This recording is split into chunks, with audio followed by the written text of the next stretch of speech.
सर्दियों में खांसी, जुकाम और सांस की तकलीफ अचानक क्यों बढ़ जाती है? क्या ठंडी हवा फेफड़ों को सीधा नुकसान पहुंचाती है? सर्दियों में पुरानी खांसी को लोग नॉर्मल क्यों समझ लेते हैं? सर्दियों में सांस फूलना,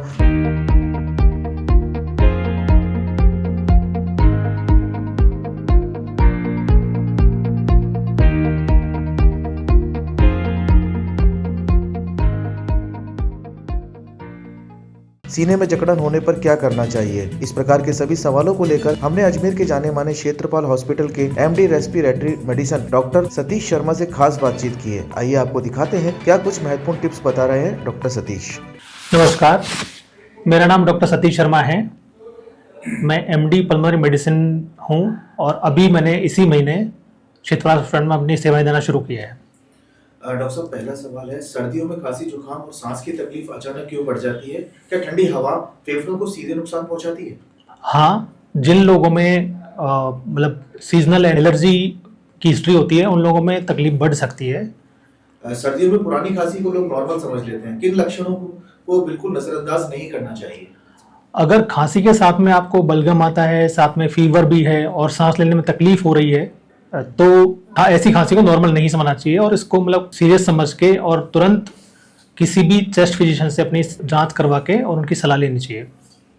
अस्थमा और सीओपीडी के मरीजों के लिए विंटर सबसे रिस्क सीजन क्यों माना जाता है? उन्हें क्या एक्स्ट्रा प्रोटेक्शंस लेने चाहिए? विंटर में क्या होता है कि जो ठंडी हवा के कारण फेफड़ों में जो नलियां उनमें सूजन आ सकती है, इस वजह से मतलब ये एक अक्यूट कंडीशन हो सकती है। ऐसे में इससे बचाव के लिए हमें सुबह शाम मास्क लगा के ही बाहर निकलना चाहिए। ठंडी हवा, प्रदूषण और स्मोक जैसे अलाव, गाड़ी का धुआं, इनमें से लंग्स के लिए सबसे ज्यादा खतरनाक क्या है डॉक्टर साहब? इन सब चीजों में लंग्स के लिए जो सबसे ज्यादा हानिकारक होता है वो स्मोकिंग और एनवायरमेंटल पोल्यूशन है। सर्दियों में सांस फूलना, सीने में जकड़न या एंजाइनिंग हो तो तुरंत डॉक्टर को दिखाना चाहिए या वेट कर सकते हैं?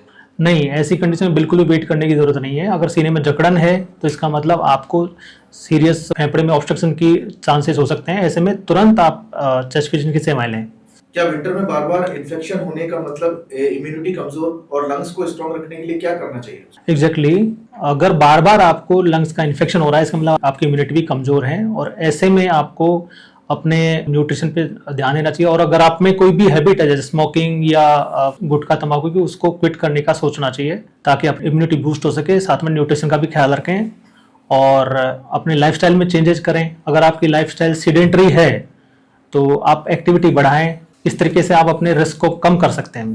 नेबुलाइजर और इनहेलर को लेकर लोगों में डर होता है। क्या सर्दियों में इनका रेगुलर यूज सेफ है? बिल्कुल सेफ है। अगर आपको डॉक्टर ने सलाह दी है कि आपको नेबुलाइजेशन या फिर इनहेलर का यूज करना है तो आपको करना ही है। इसके बारे में कोई भी भ्रांति नहीं होनी चाहिए कि इसकी आदत लगती है, ये है, वो है। ये जरूरत है, ये आदत नहीं है। जैसे कि हमें खाने की जरूरत होती है उसी तरीके से इस कंडीशन में आपको इनहेलर की जरूरत होती है तो आपको लेना पड़ेगा। क्षेत्रपाल हॉस्पिटल हम पल्मोनोलॉजी डिपार्टमेंट में न्यूमोनिया, सीओपीडी, अस्थमा, ट्यूबरकुलोसिस और चेस्ट से संबंधित सभी बीमारियों को हम देखते हैं और उनका उचित उपचार करते हैं। साथ में हमारे यहाँ ब्रोंकोस्कोपी की भी सुविधा है जो कि एक दूरबीन से फेफड़े की जांच करना होता है, जिसमें कि कई तरीके की चीज़ों का हम बीमारियों का पता लगाते हैं और कई बार हम उसको मतलब थेरेपेटिक यूज भी लेते हैं। जैसे कोई फॉरेन बॉडी अगर लंग्स के किसी पार्ट में अटकी है तो उसको निकालने का काम, या फिर कोई लंग्स में कोई गांठ दिखती है तो उससे बायोप्सी लेके उसकी जांच करके उचित डायग्नोसिस हम कर पाते हैं जिससे उसका आगे का इलाज संभव हो सके। डॉक्टर साहब, क्षेत्रपाल हॉस्पिटल में ओपीडी टाइमिंग क्या है अपने हॉस्पिटल? क्षेत्रपाल हॉस्पिटल में हमारी ओपीडी 10 से 5 है और इसके अलावा भी अगर जरूरत होती है तो इमरजेंसी सेवाएं हमारी 24 आवर चालू रहती है।